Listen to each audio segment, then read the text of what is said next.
Okay जी। Sorry थोड़ा late हो गया नहीं। तो कल तो क्लास हुई नहीं थी। तो अभी क्या डिस्कस करना है? आज तो बोला गया है स्टोकेस्टिक कराने के लिए, है ना? तो आई थिंक आज के बाद मेरी क्लास कल भी है। तो कल आई थिंक 8 बजे कुछ रखा हुआ है नहीं।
बताओ जी, अभी क्या डिस्कस करना है, क्या चाहते हो?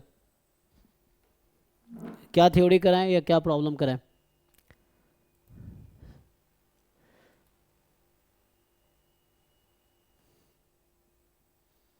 स्टोकेस्टिक डिस्कस करें या फिर स्टोकेस्टिक में तो इतना ही है नहीं।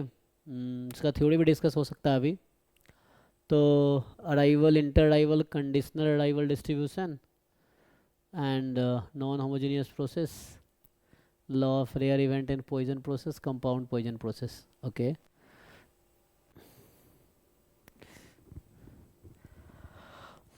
Markov chain, transition probability matrix, Chapman Kolmogorov. तो बताओ, इसकी थ्योरी बताऊं या इसके क्वेश्चंस करवा दूं, क्या चाहते हो? मतलब क्वेश्चन सॉल्व करवाएं या थ्योरी करवाएं? स्टोकेस्टिक कराता हूँ, है ना, क्योंकि मेरे को तो आज ही है क्लास।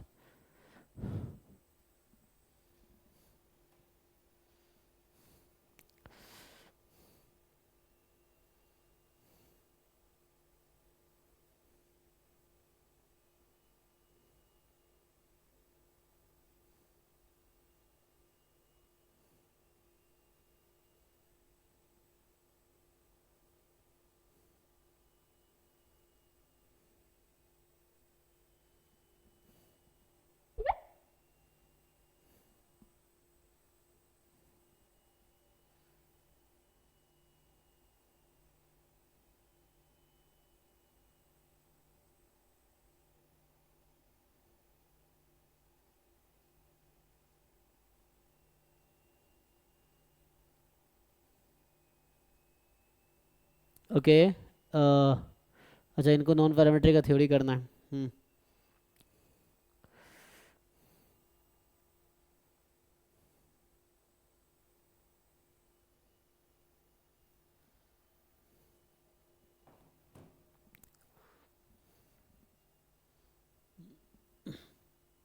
ठीक है, देखते हैं कितना कर सकते हैं। 1 मिनट, स्टार्ट करता हूँ मैं। हाँ, 1 मिनट।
ओके चलिए स्टार्ट करते हैं फिर। सो थ्योरी में क्या है, नॉन पैरामीट्रिक में थ्योरी क्या कराना है, इसमें क्या क्या है, the Kolmogorov Smirnov test, sign test, Wilcoxon sign rank test, Wilcoxon rank sum test, मतलब विल्कोक्सन रैंक है ना, Mann Whitney U test, Kruskal Wallis one way ANOVA test, है ना। ये डिफरेंट टेस्ट है। तो Kendall's tau coefficient, Spearman's coefficient of correlation, ठीक है। देखो तो कोलमोग्रोव इसमें थ्योरी लिखा देता हूँ, क्वेश्चन कराऊंगा तो टाइम खत्म हो जाएगा ना। तो इसमें क्या है, मैं अभी कोशिश करता हूँ ये सबका थ्योरी लिख दूँ एटलीस्ट, है ना। मतलब ये जो पार्ट है नॉन पैरामेट्रिक हो गया, फिर पॉइजन प्रोसेस है या मार्कोव चेन, इसके थ्योरीज जो है ना देख लेते हैं क्या है। तो कोलमोग्रोव स्पिनो टेस्ट से पहले आपको ये जानना पड़ेगा what is the empirical distribution function, है ना। सो एम्पिरिकल डिस्ट्रीब्यूशन फंक्शन का क्या डेफिनेशन है। So like you say let, है ना sir, non parametric means there is, मतलब parameter is not relevant here, या will not discuss about parameters, है ना। पैरामेट्रिक इन्फ्रेंस में क्या होता है, we discuss about parameter, parameter known है अननोन है, नोन है तो एस्टिमेट करेंगे, या है ना उसके करस्पॉन्डिंग थीटा है करस्पॉन्डिंग टेस्टिंग होगी जो कि अननोन पैरामीटर है। So here actually will not talk about parameters, है ना, विल टॉक अबाउट डिस्ट्रीब्यूशन। तो यहाँ डिस्ट्रीब्यूशन ही अननोन होगा पूरा, वहाँ पे क्या होता है डिस्ट्रीब्यूशन गिवन था और डिस्ट्रीब्यूशन के अंदर जो पैरामीटर था वो अननोन था। तो अब क्या है, डिस्ट्रीब्यूशन ही अननोन होगा। कहने का मतलब ये है कि let's say x1 x2 xn is a random sample from an unknown distribution fx, means we don't know this random sample came from which distribution actually, so we want to know the distribution actually। वहाँ पे क्या होता था parametric में कि let x1 x2 xn be a random sample from normal mu comma sigma square where mu and sigma square are unknown, है ना। तो ऐसा होता था। सो अभी एक्चुअली डिस्ट्रीब्यूशन के बारे में बात इसमें मेनली करते हैं, ठीक है। तो एम्पेरिकल डिस्ट्रीब्यूशन फंक्शन क्या होगा, ये तो इन जनरल स्टोरी है, तो इसका just not for the non parametric का मतलब है ना। सो तो ये इन जनरल ये भी स्टोरी है, समझिए। तो एम्पेरिकल डिस्ट्रीब्यूशन फंक्शन का डेफिनेशन क्या होगा, so a function fn, so we'll denote it by fn from r to 0 1 defined by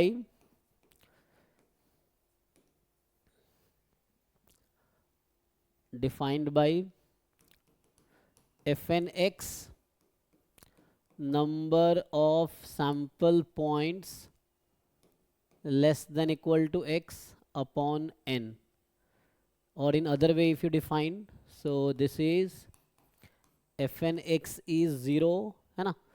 सो अगर आगे ऐसा लिखोगे let x1 x2 xn be order statistics ना करस्पॉन्डिंग टू गिवन सैंपल, ठीक है। तो ये क्या होता है, this is r upon n when x is more than equal to rth order statistic and less than r plus 1th order statistic, 1 when x is more than equal to nth order statistics। Here r will be, for r can take value 1 2 3 up to n minus 1।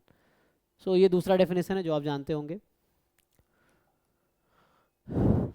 तो ये definition हो गया empirical distribution function का, ठीक है।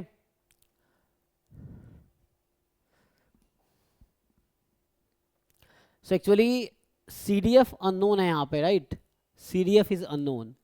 तो here CDF will be estimated by empirical distribution function, मतलब जो कुमुलेटिव डिस्ट्रीब्यूशन फंक्शन है that will be estimated by this empirical distribution function, मतलब empirical distribution function is an estimator of CDF fx from which sample is drawn.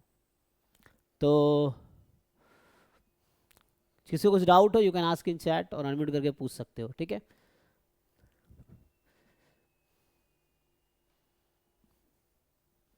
Further थोड़े properties अगर आप देखना चाहो, जैसे क्या होता है, सपोज अगर मैं एन एफ एन एक्स इसका कुछ नाम रख दूं, मान लो टी एन एक्स नाम रख दिया.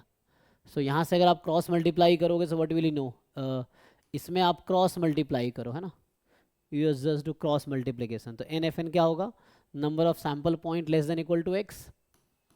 सो number of sample point less than equal to X, या इसी को वैसा लिख सकते हो आप, टी एन एक्स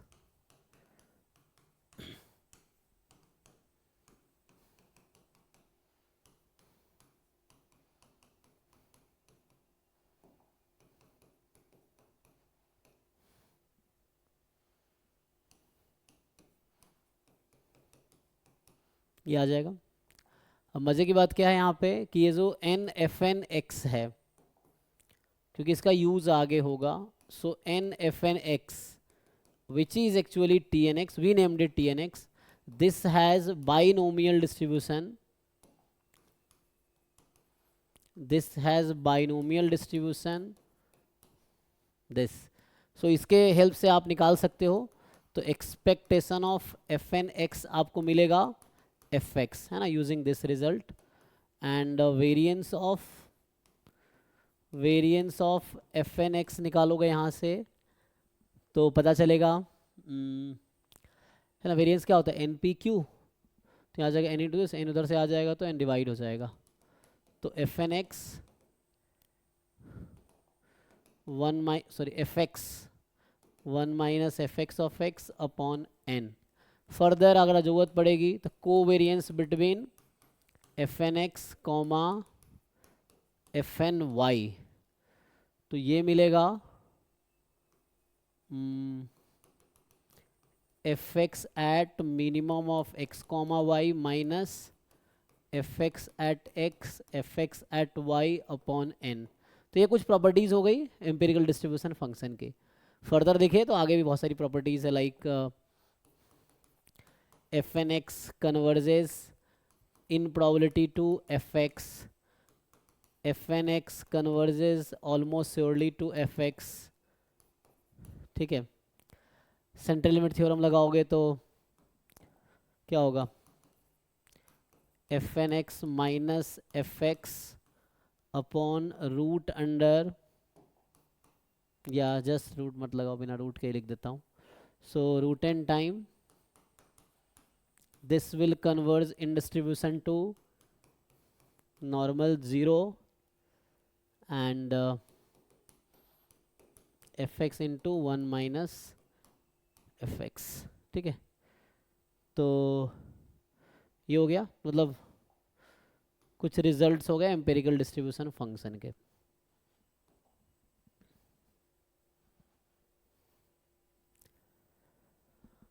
आगे क्या है, सो फर्दर अगर लिखेंगे तो इसमें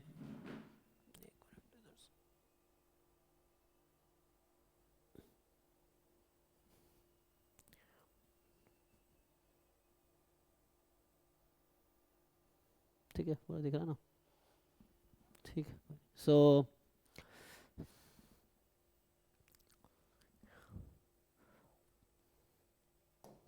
अब आते हैं केस टेस्ट. ये तो बेसिक यूज़ इसका एक्चुअली होगा कोलमोग्रोव टेस्ट में.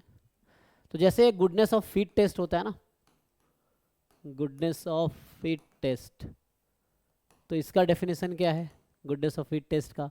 तो जैसे हमने कहा कि कोई डिस्ट्रीब्यूशन हमने सैम्पल पॉइंट्स दिया, so we have to check whether it come from which distribution. तो this testing problem is called goodness of fit test. मतलब ऐसा होगा कि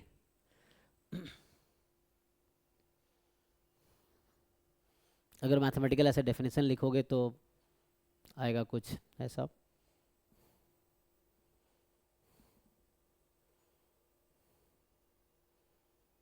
मतलब प्रॉपर ऐसे है ना, जो डेफिनेशन बुक में मिलता है generally.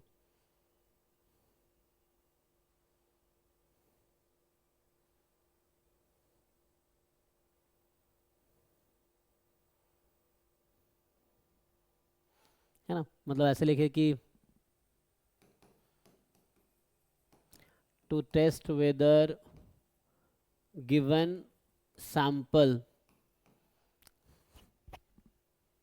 fit on or comes from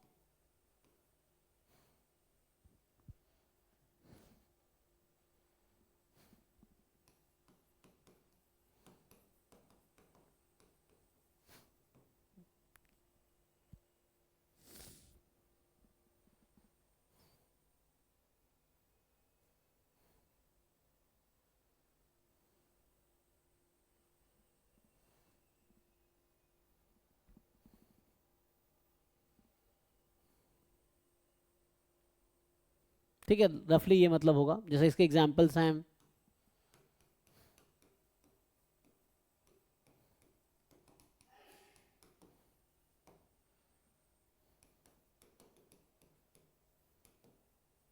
है ना, एक्सेट्रा, आप बाकी भी लिख सकते हैं और भी। तो ये सब है।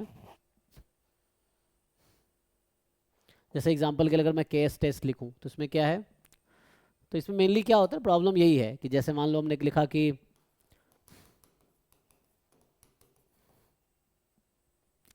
This distribution come from F x,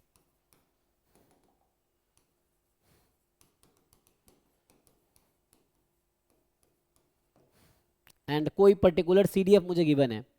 मान लो कोई पर्टिकुलर सी डी एफ दे देगा कि लेट ऐसा है,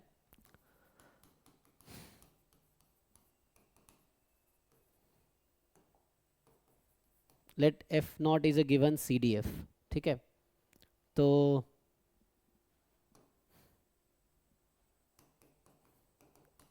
वी हैव टू टेस्ट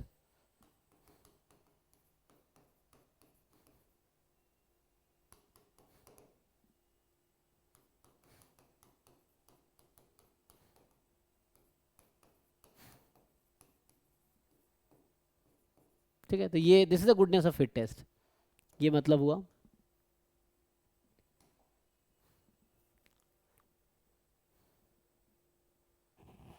ठीक है, इसका एक एग्जांपल जैसे केस टेस्ट है ना,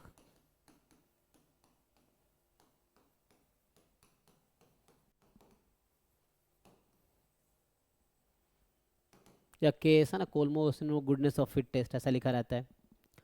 तो इसमें क्या होगा कि प्रॉब्लम वही है, तो इसका बैकग्राउंड यही है। तो मैं सीधा सीधा लिखता हूँ, तो यहाँ एच नॉट है अगेंस्ट, ये हो सकता है, या 3 केसेस है ना, या हो सकता है H1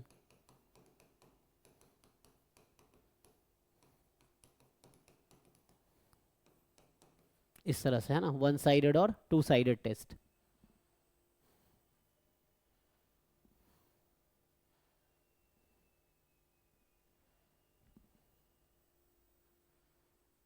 अब यहाँ पर टेस्ट स्टैटिस्टिक क्या होगा, तो ये देखो मैंने कहा था ना कि नॉन पैरामीट्रिक टेस्ट में क्या है कि every test has some objective, some test statistics, अफिक्स है ना, एक यूनिक टेस्ट स्टैटिस्टिक है, और उसका एक क्रिटिकल रीजन है जो आपको याद रखना होगा। तो इसमें क्या है mainly,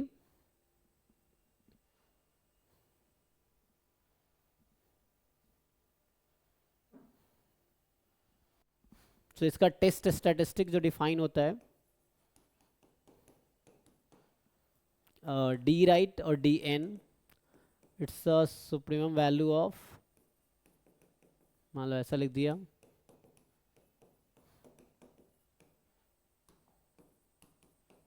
this is a test statistic actually, and so this fnx is the empirical distribution function, and f naught is the given cdf that is known, fx is unknown cdf.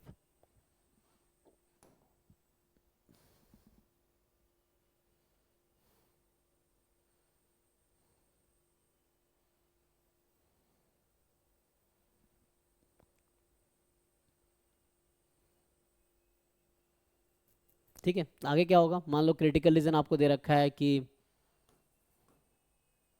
इसमें एक और नोटेशन यूज होता है, जैसे आप लिखोगे dn plus, तो dn plus is written as sup of bracket आ जाएगा यहाँ पे F N X minus F not X, फिर डी एन माइनस,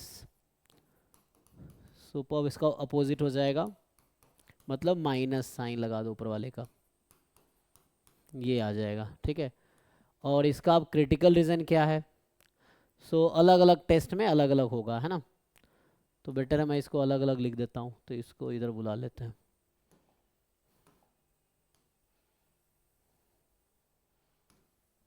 मान लो भी ऐसा प्रॉब्लम हमारा है, एंड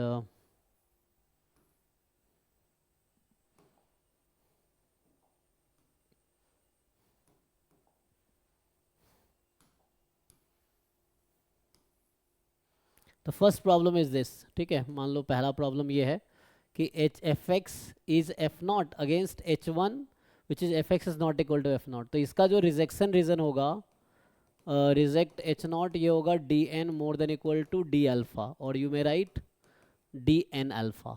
ठीक है, सो वेयर, है ना, सो where D N alpha is critical point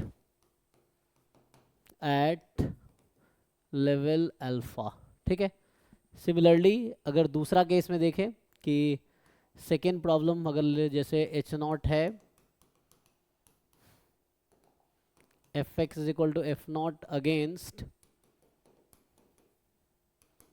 F X more than F not, तो इसका क्रिटिकल रीजन होगा reject H not if D N more than equal to D N alpha plus. ठीक है, तो ये again critical point है। And जो तीसरा सिचुएशन है,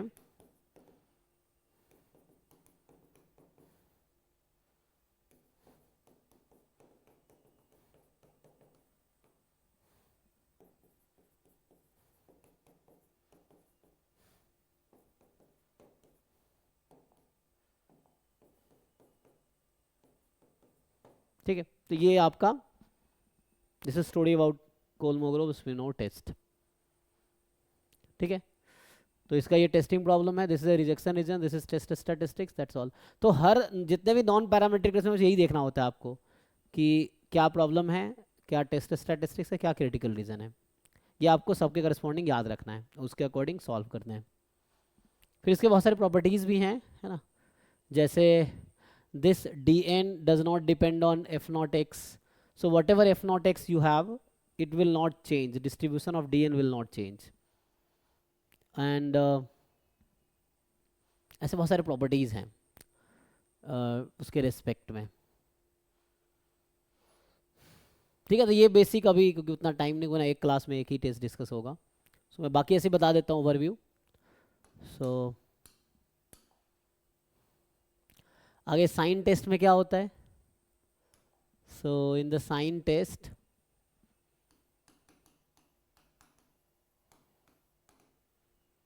क्या करते हैं जी, तो ये भी सिमिलर केस टेस्ट की जगह ही टेस्ट है, उसके जैसा ही है, तो यहाँ भी वैसे ही प्रॉब्लम है, बस इसका टेस्ट स्टैटिस्टिक चेंज हो जाएगा।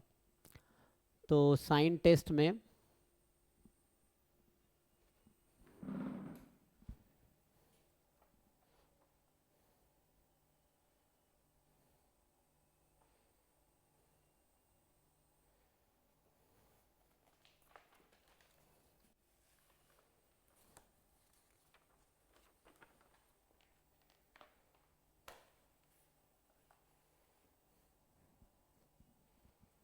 जैसे दो तरह के केस है ना, इसमें जो है एक्चुअली दो तरह के केस हैं, एक तो वन सैंपल साइन टेस्ट, दूसरा टू सैंपल साइन टेस्ट। तो उसमें डिपेंड करता है कि एक सैंपल दिया है या टू सैंपल दिया है, उसके अकॉर्डिंग हमें डिसाइड करना है। ठीक है, सो एक मिनट,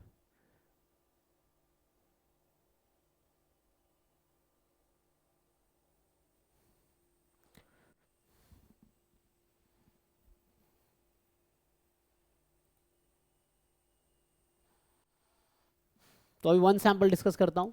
तो वन सैंपल साइन टेस्ट में क्या होगा,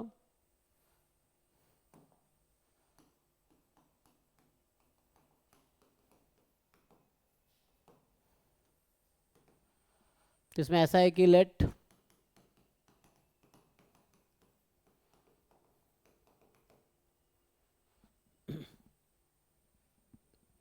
एफ एक्स एंड मान लो ऐसा है कि let capital M be median of F X which is unknown. So you have है ना, you have given some data sets, या है ना data set come from some distribution. So M is the median of that distribution, मतलब population fx where है ना from where sample is taken. So m be the median of fx which is unknown, and let m not be a given real number.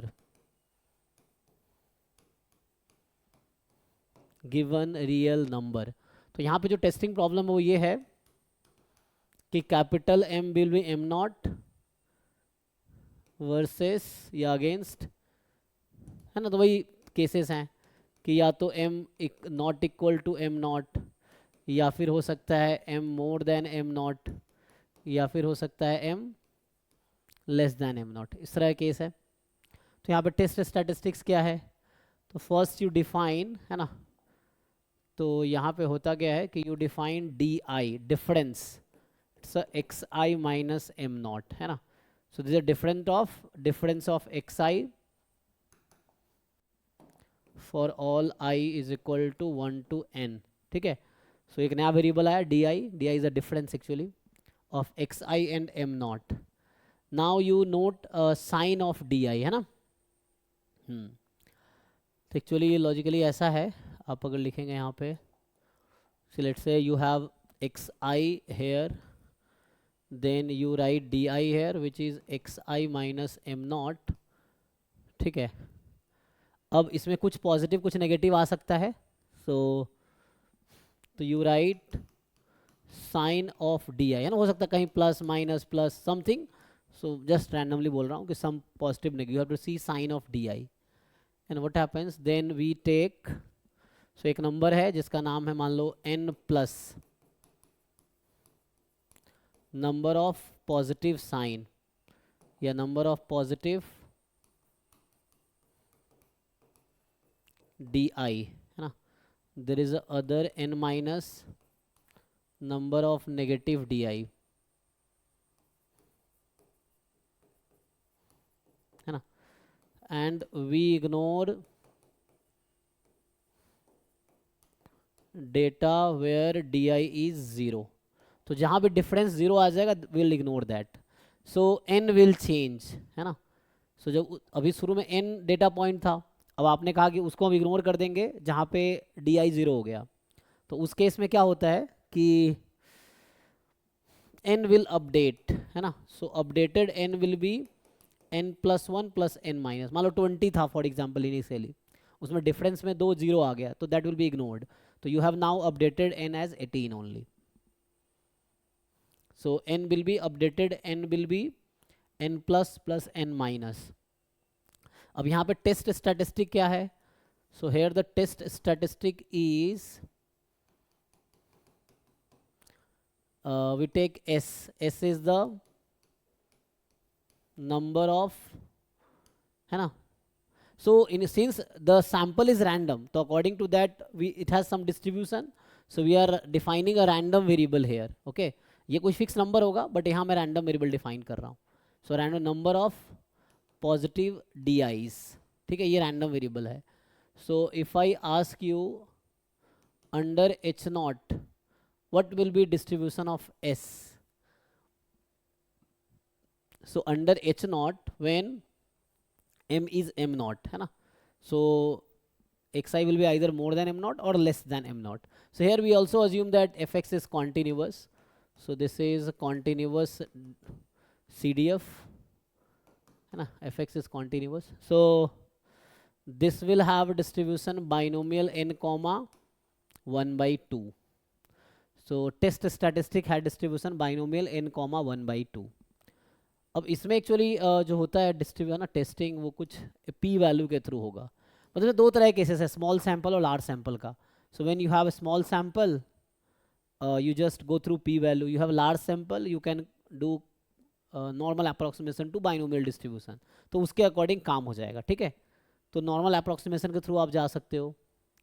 सो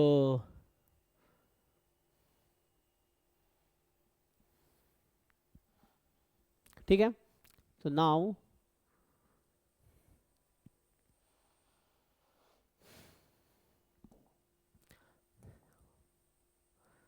तो rejection reason क्या होगा, question ये है ना।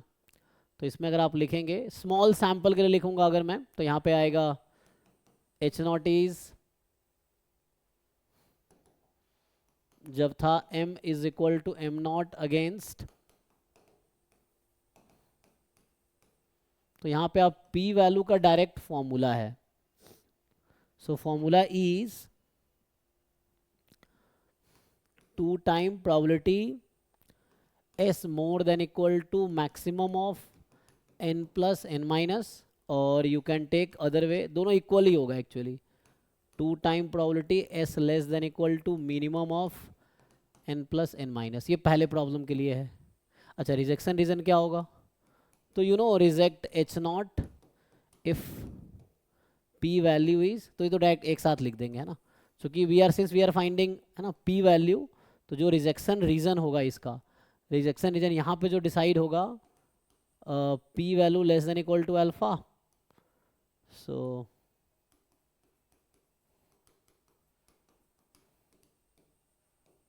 ऐसा कुछ, reject h not if p value is less than equal to alpha, ऐसा आ जाएगा।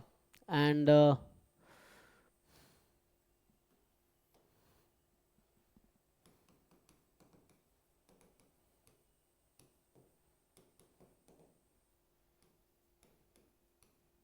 तो यहाँ पे जो p वैल्यू आएगी इज प्रोबेबिलिटी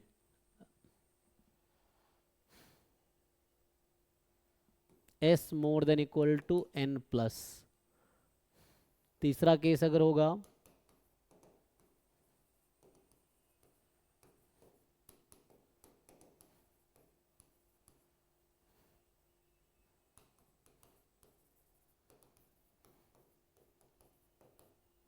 ये आ जाएगा। सो इस केस में rejection region you already know है ना। So at alpha level of significance, eight alpha level reject H not if p value is less than equal to alpha, ठीक है ना। so this you know, so this is the procedure in sign test।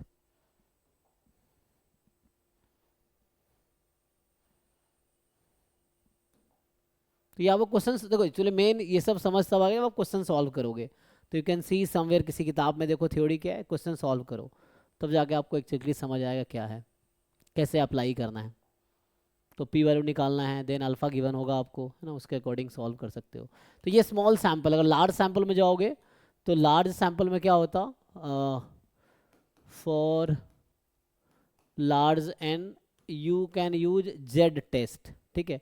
तो Z test में क्या होगा, s minus N by two, because we are using normal approximation to binomial distribution. तो यहाँ से आ जाएगा root under n by four, ठीक है। And if you use continuity correction, जो कंटिन्यूटी करेक्शन में क्या ना, क्योंकि बाइनोमियल डिस्क्रीट डिस्ट्रीब्यूशन है और आपका z कॉन्टिन्यूस है, तो जब आप बाइनोमियल को नॉर्मल में अप्रोक्सीमेट करोगे, so you have to do continuity correction, और कंटिन्यूटी करेक्शन यूज़ करोगे तो क्या होगा, so if you use continuity correction then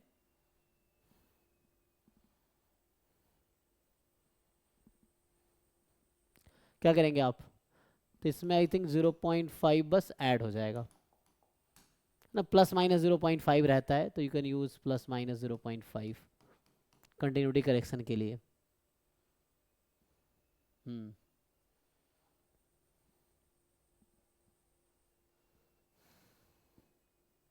बाकी टेस्ट कैसे होगा, तो वही चीज़ है जैसे जब हम इसमें लिख रहे थे। एंड लेट, बाकी नोटेशन तो आप जानते होंगे, जैसे if you use notation Z alpha, so this is alpha, this is 1 minus alpha, है ना। इफ़ यू यूज़ ये रफली मैं ग्राफ बना रहा हूँ, इट्स नॉट एग्जैक्टली, तो ये है minus Z alpha, so this alpha, this 1 minus alpha.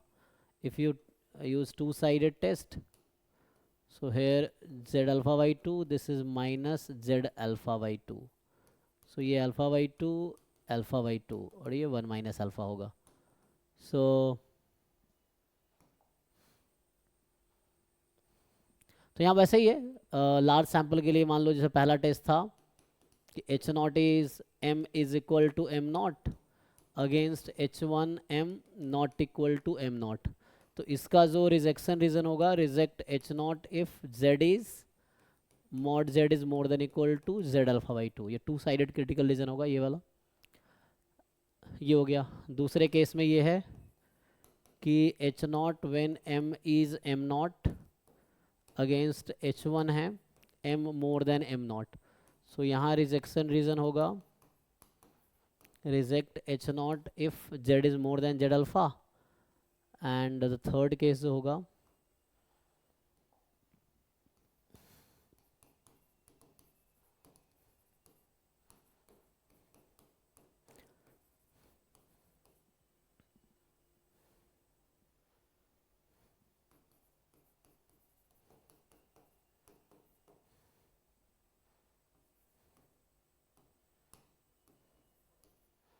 तो ये क्राइटेरिया है. ठीक है, लार्ज सैंपल के लिए. सो this is criteria for large sample, है ना. लार्ज सैंपल साइज जब होगा, स्मॉल सैंपल साइज के लिए कैन यूज दिस. सो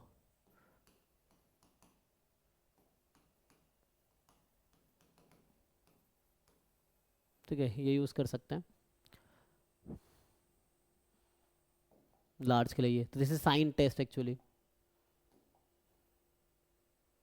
तो one sample sign test. Two sample sign test में क्या होगा, ओनली डिफरेंस विल बी कि you will have two sample x1 x2 xn y1 y2 yn, मतलब पेयर में होगा x1 y1 x2 y2 x3 y3 and xn yn. And H not बनाएगा कि both have same median और यहाँ होगा both has different median. तो difference सिर्फ ये आएगा कि d i will be x I minus y i, बाकी सब प्रोसीजर कॉमन रहेगा. So if you have two sample, मतलब टू सैंपल साइन टेस्ट में there will be two sample of equal size. तो यहाँ होगा both has same median, both has different median, मतलब जो भी प्रोसीजर है. So d i will be x I minus y i, rest procedure are same. ठीक है, तो ये इससे आ जाएगा. आगे अगर और डिस्कस करेंगे तो और क्या टेस्ट है, what is big question, sign rank test. तो यहाँ साइन और रैंक दोनों इंपॉर्टेंट होगा, है ना. और मान विटनी यू टेस्ट, इसमें सारा लिखना पड़ेगा. इसमें टाइम कितना हुआ अभी, सो ये तो 10:30 हो गया ना. तो इसमें तो बहुत टाइम लग जाएगा. दो टेस्ट और लिखूंगा टाइम खत्म हो जाएगा. बाकी देखो, मुझे लगता है किताब से आप देख सकते हो, मतलब ऐसे ही लिखूंगा मैं तो वही लिख रहा हूँ जो किताब में लिखा हुआ है. मतलब just I am writing same जो किताब में लिखा है. लेकिन वही है कि जब आप पढ़ के आओगे ना और तब डाउट पूछो ज़्यादा अच्छा होगा. मतलब क्योंकि पूरी क्लास में लिखूंगा, एक टेस्ट और लिखूंगा मैं, 11 बज जाएगा, ख़त्म हो जाएगा. तो मुझे लगता है तो मैं थोड़ा स्टोकेस्टिक की थ्योरी करा देता हूँ.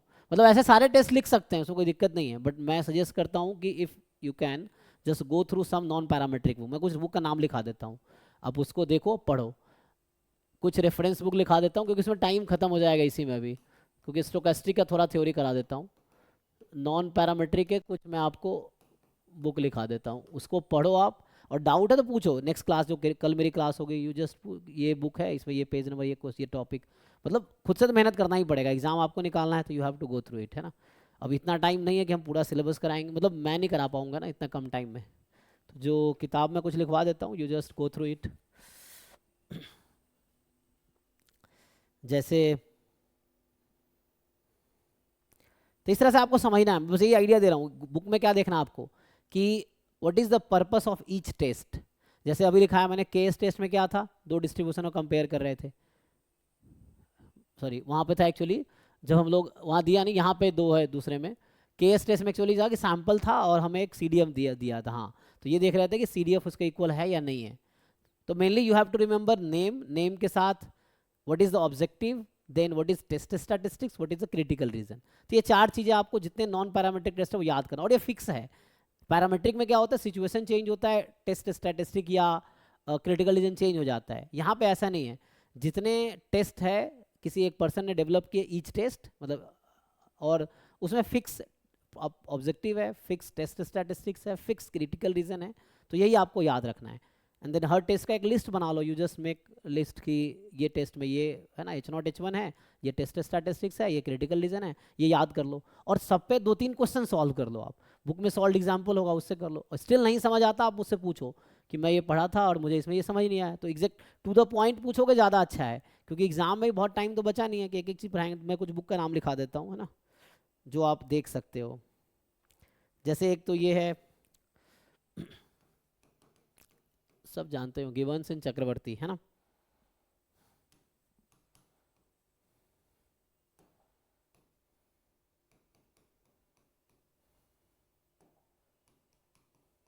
ठीक है, वर्ती नहीं है, वर्ती है ना। तो दिस इनके बुक का टाइटल है ना, ये मतलब ऐसे कोई भी बुक देख सकते हो किसी भी एडिशन का, बाकी मिल जाएगा। इसका बुक का title non parametric statistical inference, non parametric statistical inference, statistical inference है ना। ये पब्लिशर इसका है क्या है, चैपमैन एंड हॉल, ये CRC पब्लिकेशन का है। ठीक है, ये चेक कर लेना। और बुक लिखोगे तो कई सारी हैं। जो दूसरा है, ये गूगल पे करोगे PDF मिल जाएगा, गूगल पे ही इसका, जस्ट यू गूगल इट, आपको PDF मिल जाएगा। कोनोवर मतलब WJ, ठीक है, आई थिंक ये 1999 में लिखा था, ये ओल्ड हो गया लेकिन नहीं, इसका 2010 का है अभी लास्ट अपडेट, देख लेना शायद रिसेंट भी आ गया होगा। तो इनका है practical non parametric statistic, book का टाइटल है प्रैक्टिकल नॉन पैरामेट्रिक स्टैटिस्टिक। ठीक है, तो थ्योरी ठीक से पढ़ो, समझो, उस पर बेस्ड कुछ एग्जाम्पल्स करो, देन आप, और देखो याद तब रहेगा जब वो बहुत सारे क्वेश्चन प्रैक्टिस करोगे, तभी याद ना भूल जाओगे प्रोसीजर क्या है, क्योंकि हर टेस्ट में कंफ्यूज जाओगे, इसमें ये है, इसमें ये है, ऐसे करके, तो वो याद रखना पड़ेगा, उसके लिए प्रैक्टिस करना पड़ेगा। तो ये कुछ बुक है देखो जिस पर आप कर सकते हो, गो थ्रू इट, और कुछ दिक्कत तो बताना। बाकी जैसे ये स्टोकेस्टिक प्रोसेस, इसका भी बुक लिखा देता हूँ। तो इसमें क्या है, जो स्टोकेस्टिक प्रोसेस का है कि you can go through it.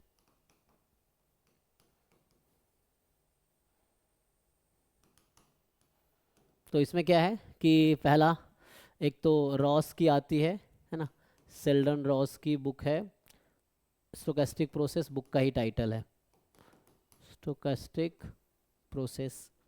ठीक है,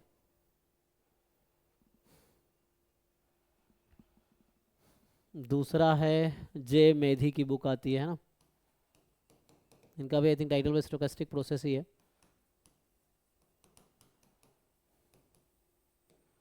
ये, है ना। तो एस रॉस या जे मेधी, ये बुक देख सकते हो आप। बाकी ऐसे तो बहुत सारी किताबें हैं, बट ये जो मैं जानता हूँ, कुछ बुक जो मैंने पढ़े हैं वो ये है।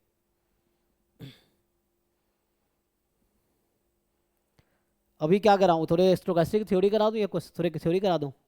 अभी जैसे बोल रहे थे ना थ्योरी एंड क्वेश्चन, तो इसमें मैंने ना, इसमें थ्योरी लिखने में ही टाइम चला जाता, बाकी तो पढ़ के आओ।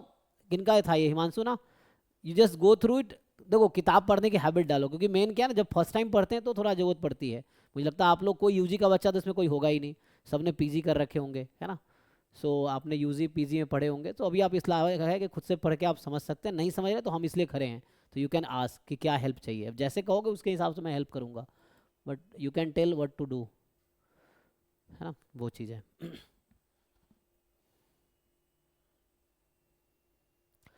अभी के लिए देख लो, बाकी पढ़ के देखो तो आपको थोड़ा आइडिया मिला होगा कि क्या कैसे है।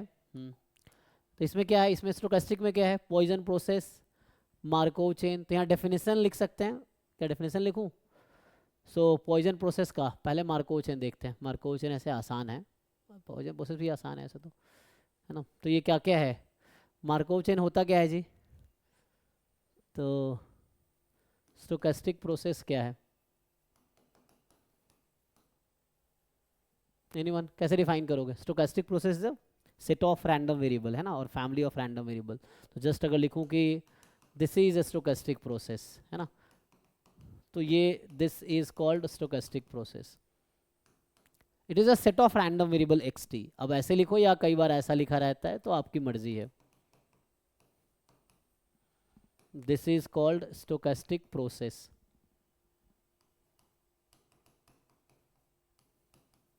ठीक है, तो ये स्टोकेस्टिक प्रोसेस है. फैमिली ऑफ, अब इसमें मार्कोव चेन कब होगा? तो स्टोकेस्टिक प्रोसेस में 4 तरह की चीज़ें हैं, जैसे मैं लिखा ना. तो X T will belong to something S for all, है ना, for T belongs to something. तो 2 चीज़ें हैं, है ना. या तो ऐसे लिखो, कैसे भी लिखो, आपकी मर्जी है. तो एक्स टी एस, तो एस को बोलते हैं स्टेट स्पेस एंड टी को बोलते हैं टाइम स्पेस या जस्ट टाइम, है ना.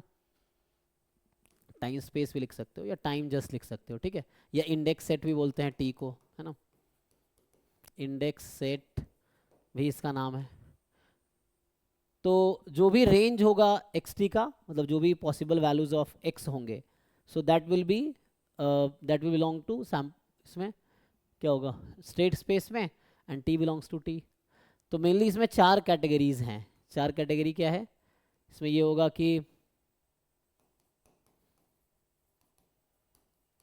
Discrete time and discrete state, ऐसे ही discrete time, continuous space,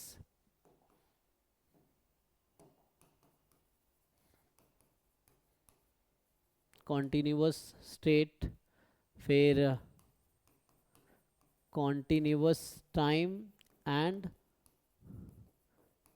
discrete state, and continuous time and continuous state, है ना. Continuous time and continuous state. अब ये क्या डेफिनेशन होगा? तो यहाँ सिंपल है, देखो. Discrete set means countable set, continuous set means uncountable set. So, है ना, एस में भी काउंटेबल और अनकाउंटेबल. तो यहाँ पे ये है कि डिस्क्रीट टाइम है, t is countable and s is uncountable set.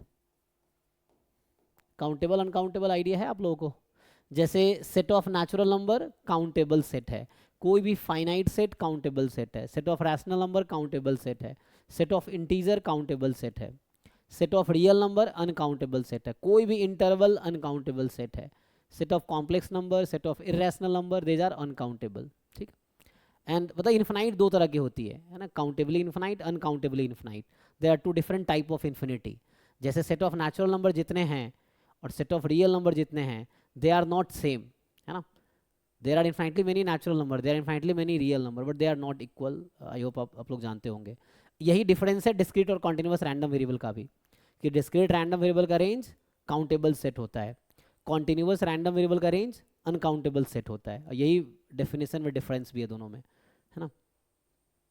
तो सो टी इज है ना countable set, S is uncountable, and same चलता रहेगा. डिस्क्रीट टाइम मतलब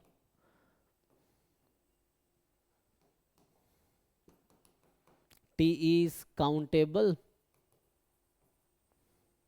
कॉन्टिन्यूअस सेट है ना. एक मिनट, यहाँ लिखने में गलती हो गया ना.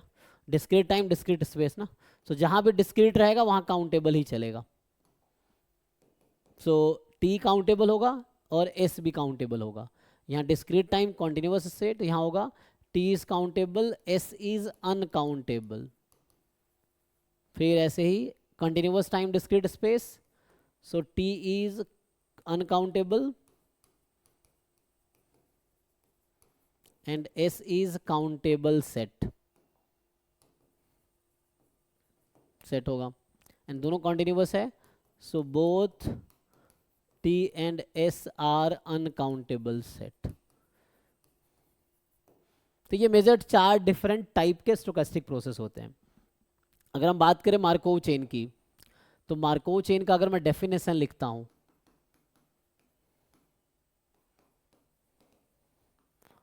तो ये होता है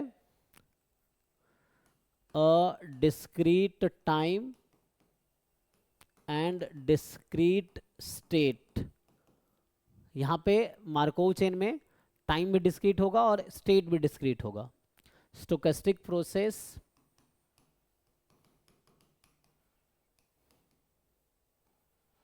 तो instead of writing X T, now T is discrete, तो टी के बजाय हम लोग एन लिखेंगे, ठीक है, जहां N more than equal to 0 होगा। हमने डिस्क्रीट टाइम बोला हुआ है तो एन की वैल्यू 0 1 2 3 4 इस तरह से रहेगी। एंड स्टेट स्पेस होगा तो discrete time, discrete state, stochastic process X N, this is called Markov chain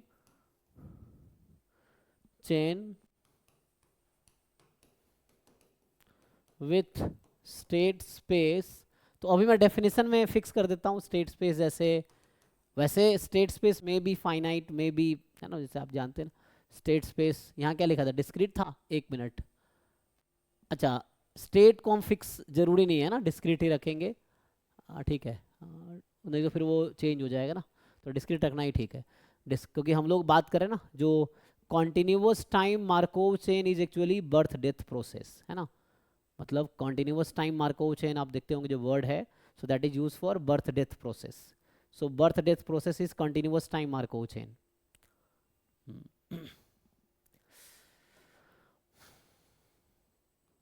देखिए जो आपके सिलेबस में यहाँ तो नहीं है ना, यहाँ पे नहीं है, सो स्टेट स्पेस अभी मैं रख देता हूँ, मान लो 1 2 3 डॉट डॉट डॉट ऐसा।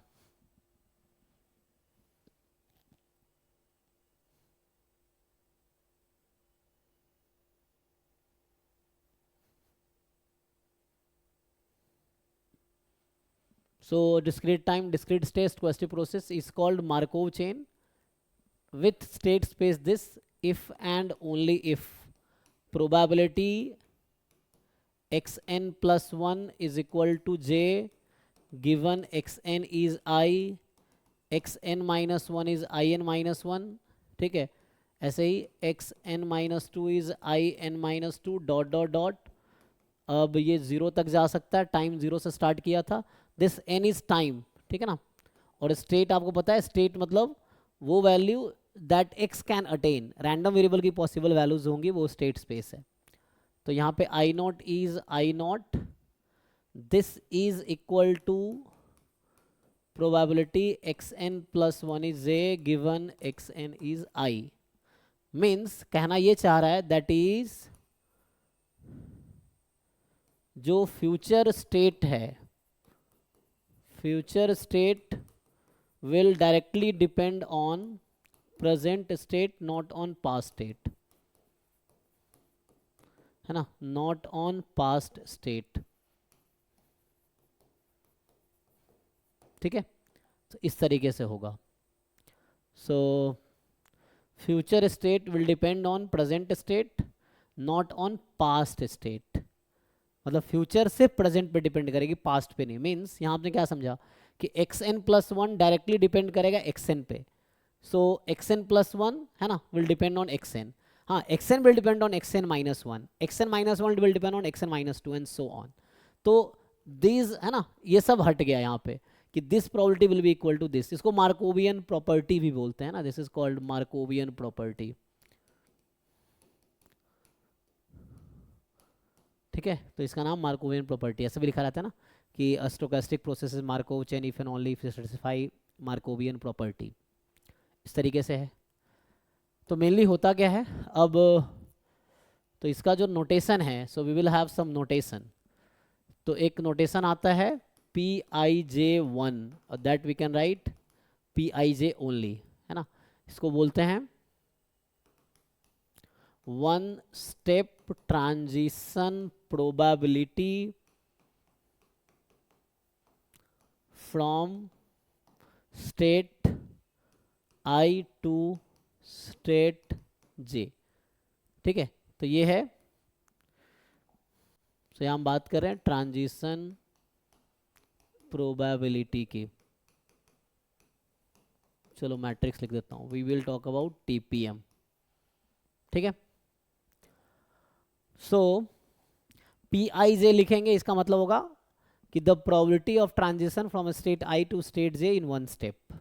Similarly you can extend it, जैसे मैं अगर 2 कर दूं तो इसका मतलब 2 पे 2 ही रहेगा, है ना, सो ये वही चीज़ है, 2 स्टेप ट्रांजिशन, या लिखे ऐसा लिखूं कि द प्रोबेबिलिटी ऑफ ट्रांजिशन, अच्छा इसको मैं अगर मैथमेटिकली लिखता तो मैथमेटिकली ऐसा होता ये कि प्रोबेबिलिटी, मान लो टाइम 0 पे स्टेट आई में है और टाइम 1 पे स्टेट जे में आ गया ऐसा।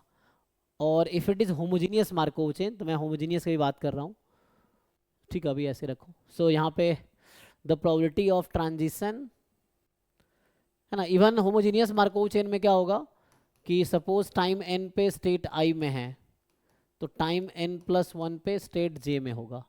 चलिए we are considering homogeneous Markov. Homogeneous में क्या होता है कि स्टेप काउंट होता है, किस स्टेट में है that is not much relevant, मतलब 0 टाइम से 1 टाइम में आई से जे में आ गया, n टाइम से n प्लस 1 टाइम में आई से जे में आ गया, मतलब 1 स्टेप में। तो ये दोनों इक्वल है।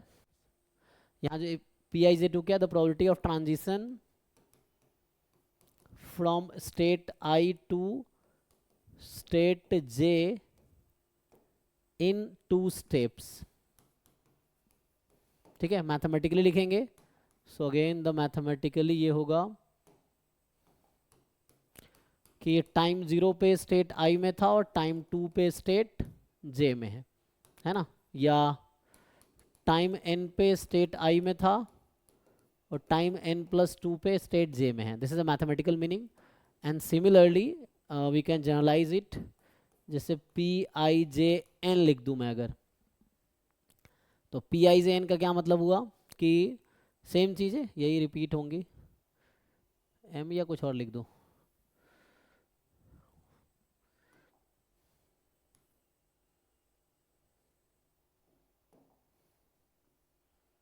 तो अभी के लिए यहाँ पे एन है ना, एन तो मैं इधर यूज कर रहा हूँ तो कुछ और बोल देता हूँ, तो इसको एम लिख देते हैं मान लो, है ना।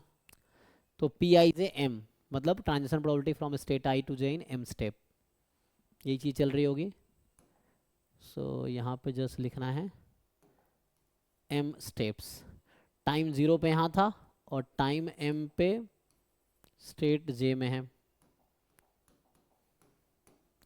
यहाँ टाइम एन पे यहाँ है और m प्लस एन टाइम पे स्टेट जे में है, ठीक है। तो ये नोटेशन है, इसके करस्पॉन्डिंग हम प्रोबेबिलिटी बनाते हैं, प्रोबेबिलिटी मैट्रिक्स। तो अगर मैं इसको बात करूं आगे, तो सिमिलरली ये जो p मेरे पास होगा, या मैं अगले स्टेप में लिख देता हूँ, है ना। तो let's say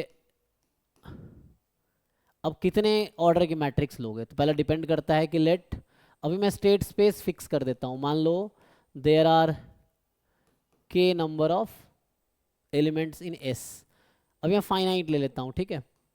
late S be state space है ना विथ k स्टेट्स, और वो आपको दिख रहा है 1 से k तक स्टेट्स हैं। देन या एन, चलो k cross k matrix P जो कि होगा जिसका एलिमेंट पी आई जे होगा, this is called one step transition probability matrix, one step transition probability matrix, ठीक है। तो इसका बस मैं हेडिंग रखता हूँ ट्रांजिशन प्रोबेबिलिटी, ठीक है, और इधर बनाते हैं transition probability matrix.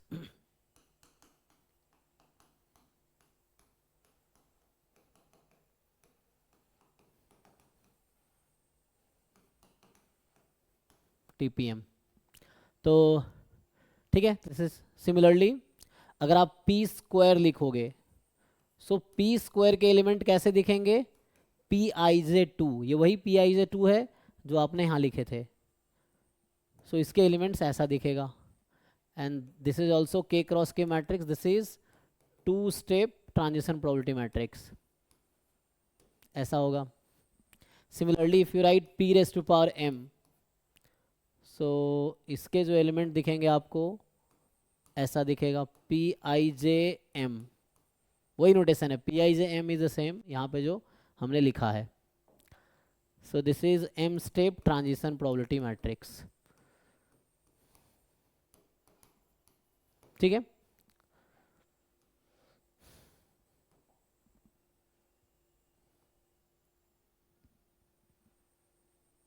And transition probability matrix में कंडीशन है ना, तो ये कंडीशन में डिस्कस नहीं किया, matrix with the condition that, है ना, तो इसमें एक रेस्ट्रिक्शन रहेगा कि रो सम विल ऑलवेज बी वन, है ना, सो रो सम विल बी वन एक्चुअली। तो sum of element in each row will be one, ठीक है, ये किसी भी ट्रांजिशन प्रोबेबिलिटी मैट्रिक्स में रो सम हमेशा वन होगा, ठीक है। This is also called stochastic matrix, तो एक डेफिनेशन वर्ड आता है stochastic matrix. So what is stochastic matrix, है ना, सो अ मैट्रिक्स, ठीक है, जैसे मान लो जैसा अभी लिखा था सेम लिख देता हूँ, अ के क्रॉस के मैट्रिक्स पी, या कोई भी लिख सकते हो आप, अभी मैं पी ही लिख देता हूँ, के क्रॉस के, this is called stochastic matrix.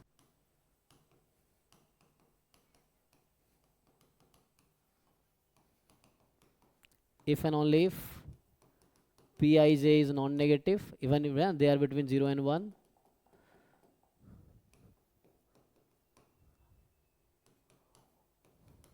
and summation Pij j from 1 to k, this is 1, ये वही चीज़ है, sum of each row is 1, ये लिखा हुआ है, तो sum of each row should be 1,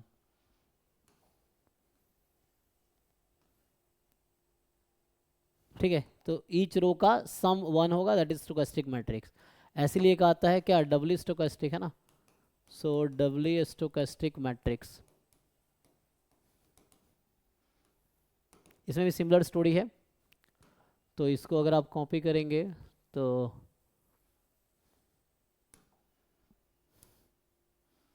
यहाँ होगा कि के क्रॉस के मैट्रिक्स,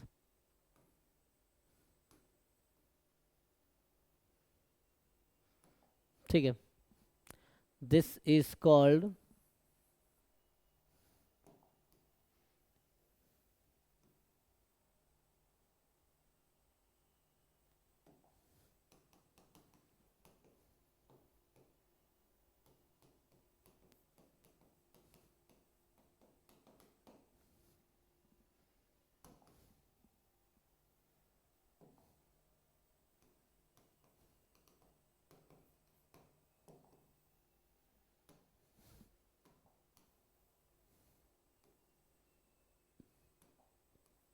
इसमें 3 कंडीशन होगा, नॉन नेगेटिव होगा, रो का सम 1 होगा, एंड पी आई जे, अब आई पे भी सम लगाओगे तब भी 1 आएगा, मतलब each row and each column के एलिमेंट का जो सम होगा वो 1 होगा, ठीक है ना, सो that will B W stochastic. बाकी ऐसे ही है, अब बाकी प्रॉपर्टीज यू नो, जैसे so p square is p into p, और इफ यू यूज, सो मान लो इसको मैं अगर ऐसा लिख दूं पी आई जे, या मान लो अभी के लिए मैं लिखूं पी आई के इंटू पी के जे, है ना, ऐसा, सो नो व्हाट विल, ये क्या बनेगा, तो मैट्रिक्स मल्टीप्लिकेशन आप लोगों को आता है, दिस इज के क्रॉस के, दिस इज के क्रॉस के, सो that will B actually summation P I के पी के जे के, अच्छा यहाँ दिक्कत ये है के मैंने पहले ही ले रखा है ना, तो हमें यहाँ कुछ और लेना पड़ेगा के प्लेस पे, तो इस वाले के प्लेस पे मुझे कुछ और लेना पड़ेगा, तो कुछ और ले लो, आई जे के एल एम समथिंग,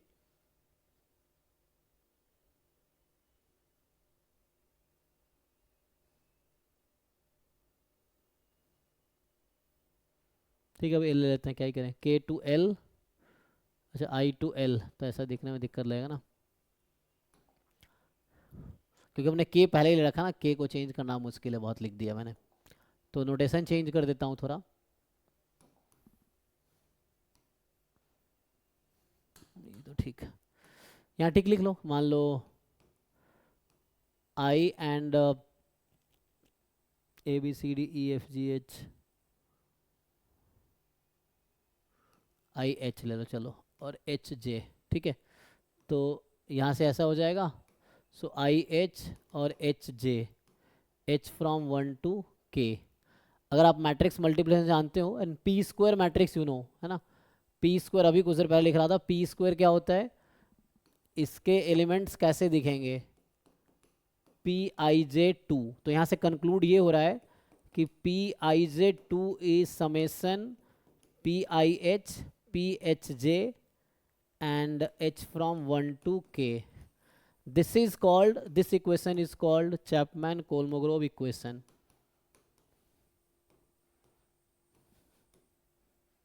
इसका जनरलाइज फॉर्म भी है, लाइक अगर ऐसा लिखोगे p की पावर m प्लस m, तो p की पावर m p की पावर n, जैसे मैंने p स्क्वायर को p इंटू p किया तो इससे ये बन के आ गया। In the similar way if you right this, तो ये ऐसा बन के आएगा Pij m plus n।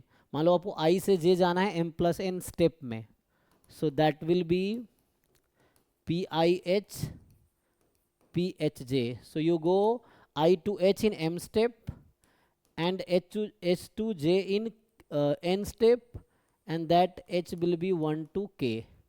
So this is also generalized Chapman-Kolmogorov equation, ठीक है। तो ये जो इक्वेशन जो मैं लिखा यहाँ पे, दिस इज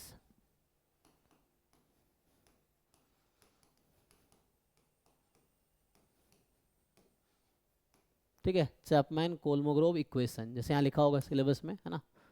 सो अभी मैंने डिफाइन किया है ट्रांजिशन प्रोबेबिलिटी मैट्रिक्स, चैपमैन-कोलमोग्रोव इक्वेशन, ठीक है।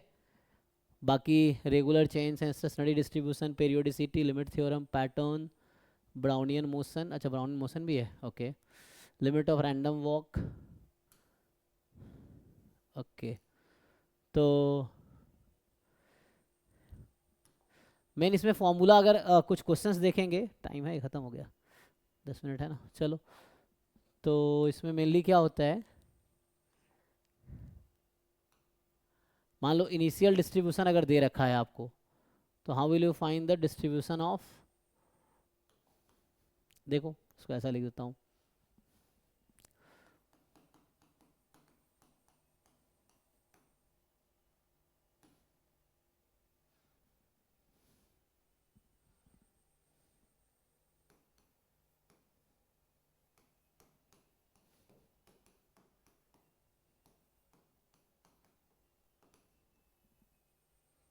सो distribution of sequence of random variable in Markov chain. मान लो ऐसा लिखता हूँ मैं कि let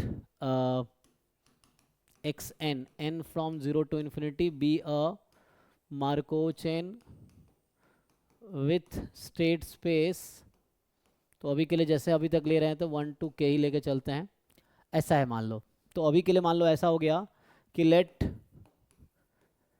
PMF of x not be pi not given as, तो पाई नॉट एक्चुअली क्या है, यहाँ पाई नॉट एक मैट्रिक्स है। तो यहाँ ऐसा है कि टाइम 0 पे हम एक्स नॉट से स्टार्ट कर रहे हैं ना, ओके। सो हाँ, टाइम 0 पे स्टेट 1 में होने की प्रोबेबिलिटी, टाइम 0 पे स्टेट 1 में मतलब 1, फिर 2, टाइम 0 पे स्टेट K में होने की प्रोबेबिलिटी, ठीक है।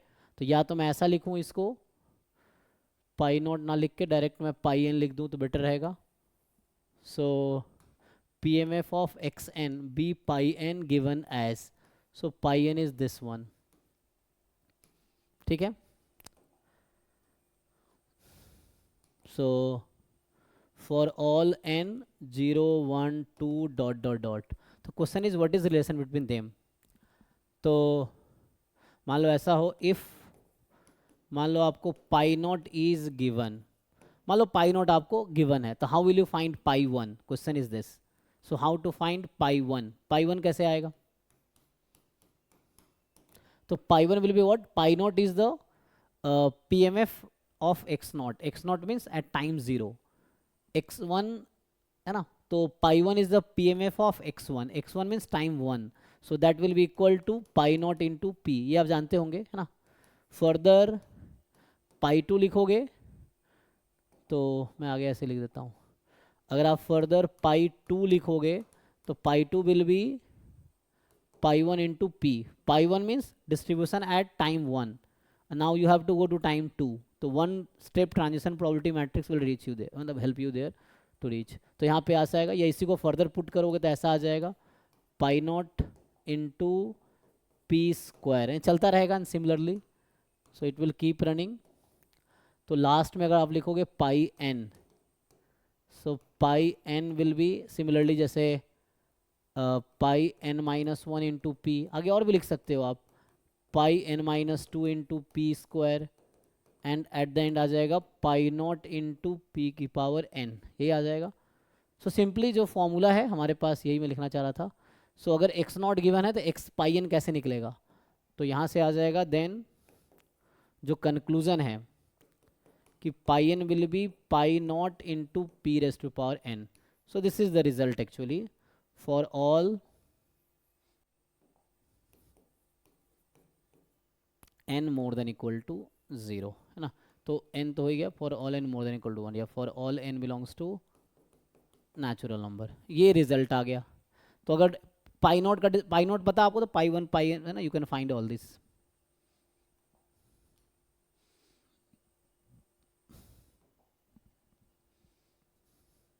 देन फर्दर है ना पीरियोडिसिटी एंड ये सब जैसे आता है, अगर मैं period of a state define करूं तो ऐसे बहुत सारे टर्म्स हैं. सो मान लो स्टेट आई जो कि स्टेट स्पेस में है, तो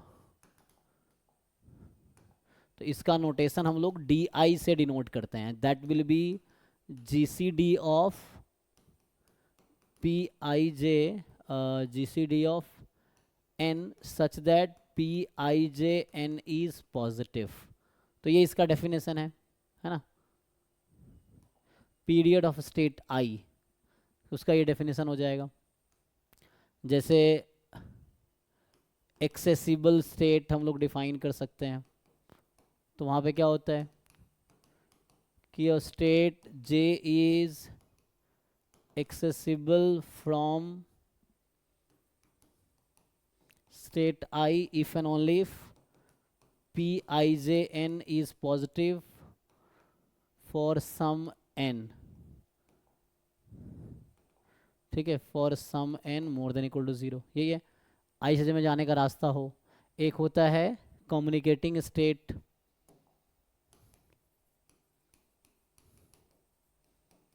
कम्युनिकेटिंग स्टेट्स, है ना. सो स्टेट आई एंड जे, इसका नोटेशन ये होता है कि हमने कहा ना j is accessible from i, तो this is notation for j is accessible from i. And यहाँ होगा state i and j are communicating, इसका नोटेशन ये है कि i is communicating with j, मतलब you can go i to j and j to i. तो state i and j are communicating if and only if Pijn is positive and Pjim is positive for some m more than equal to 0, n more than equal to 0. मतलब I से J भी आप जा सकते हो, J से I भी आ सकते हो. This is communicating state. ऐसे ही आता है इरिड्यूसिबल मार्कोव चेन, है ना. irreducible Markov chain, ये क्या होता है. so if all states are communicating with each other, then that Markov chain is irreducible. ठीक है, ये आता है. रिड्यूसिबल इसका अपोजिट है. ऐसे ही अपीरियोडिक आता है ना, अपीरियोडिक मार्कोव चेन. अपीरियोडिक क्या होता है, सो ये सब वर्ड अक्सर यूज होता है ना. Aperiodic Markov chain, if all states have period 1 then that Markov chain is aperiodic. ठीक है,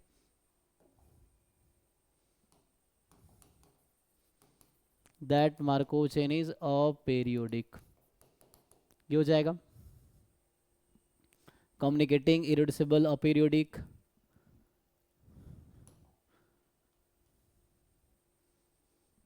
और क्या क्लास और डिफाइन होता है, अगर और डिफाइन करें तो जैसे ना ये जो थ्योरम एक सिंपल सा आता है कि जो कम्युनिकेशन लिखा था ना, communication is equivalence relation, equivalence relation mathematically लिखे, so that is a relation defined on S state space, S given as R, तो मैं मान लेता हूँ I और J दो स्टेट है, एंड हम कह रहे हैं I is communicating with J where I belongs to S and J belongs to S. This is equivalence relation. तो आपको याद है equivalence relation, 12th क्लास में पढ़ा होगा आपने।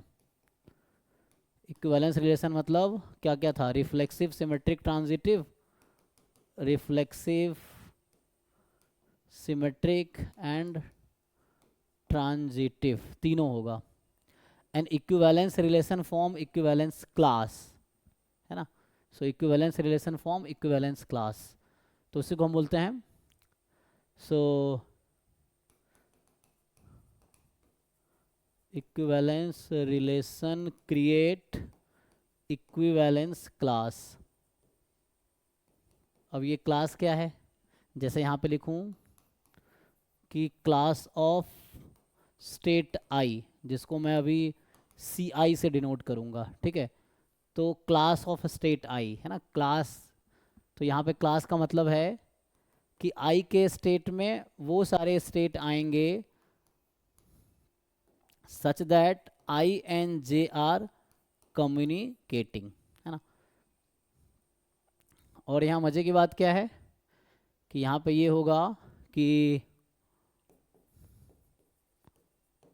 यहाँ पे ऐसा होगा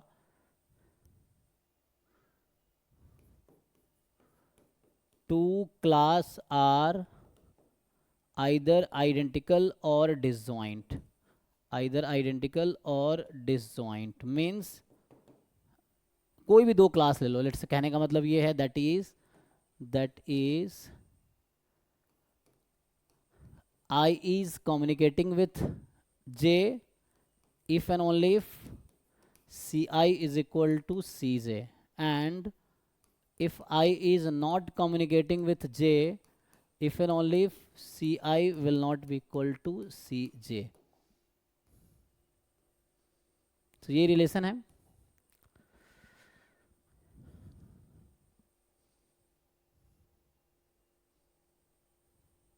सो टू क्लासेस, अच्छा नॉट इक्वल टू नहीं, यहाँ पे इवन दे आर डिसजॉइंट, है ना, ये है।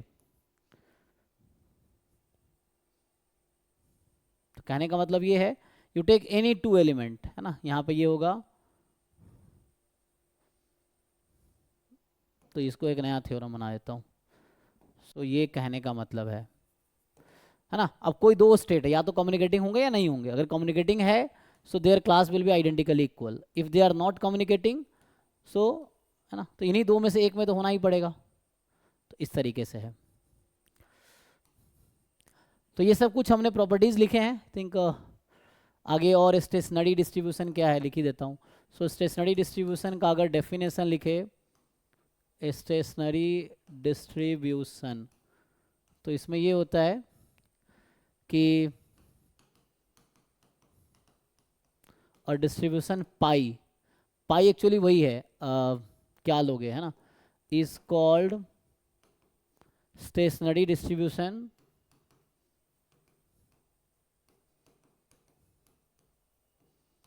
If and only if pi p is equal to pi. अगर ऐसा हो जाए तो ये स्टेशनरी डिस्ट्रीब्यूशन हो जाएगा पाई। लिमिटिंग डिस्ट्रीब्यूशन क्या होता है, सो लिमिटिंग डिस्ट्रीब्यूशन थोड़ा अलग है, मतलब sometimes they coincide but not always, है ना। लिमिटिंग डिस्ट्रीब्यूशन है, स्टेशनरी डिस्ट्रीब्यूशन कोइंसाइड, है ना, in many cases but not always, है ना। तो देर आर सम रेस्ट्रिक्शन कि when they both will be equal, stationary distribution and limiting distribution both will be equal, there are some conditions, है ना. So limiting distribution क्या होता है, जैसे limit n tends to infinity P I J N, this you have to find. So what will be this number, let's say this p, है ना. So this will become limiting probability of P I J N. तो ये आपको निकालना पड़ता है. This is a limiting distribution.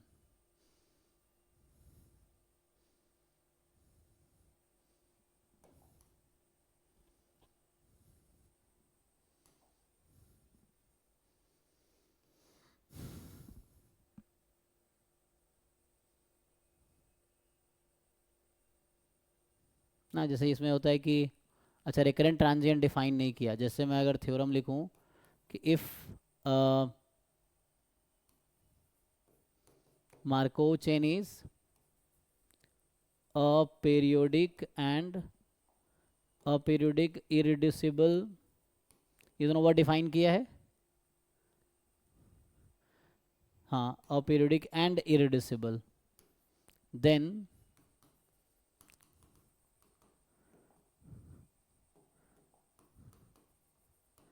a stationary distribution is same as limiting distribution.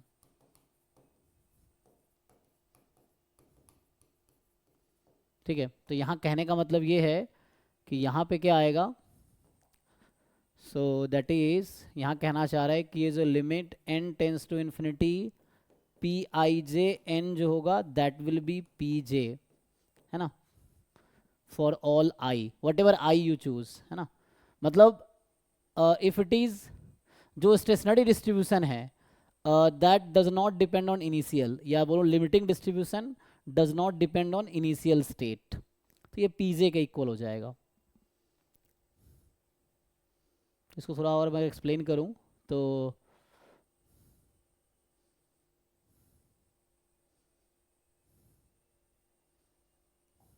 इसके लिए थ्योरी क्वेश्चन लिखना पड़ेगा, है ना. तो मोर और लेस यही थ्योरी, आई थिंक टाइम भी खत्म हो गया है तो हम लोग यहीं स्टॉप करते हैं. तो मैंने मार्कोव चेन का भी थ्योरी लिखा है एक्चुअली. सो इसमें थोड़ा सा हमने शुरू में इसके 2 टेस्ट लिखे थे बस, बाकी और इधर हमने मार्कोव चेन की थ्योरी लिखी है. तो कहाँ तक लिखा है, रेगुलर चेन से डिफाइन तो नहीं किया, मतलब रेगुलर मतलब वही लगा होमोजेनियस होगा. Stationary distribution, periodicity, limit theorem, तो कुछ थ्योरम्स तो लिखे हैं, डेफिनेशन लिखा है. बाकी रिकरेंट स्टेट, ट्रांजिएंट स्टेट, ये सब रह गया. तो नेक्स्ट क्लास में देखते हैं, अभी अगली होगी तो. अभी यहीं स्टॉप करते हैं. Thank you. ठीक है.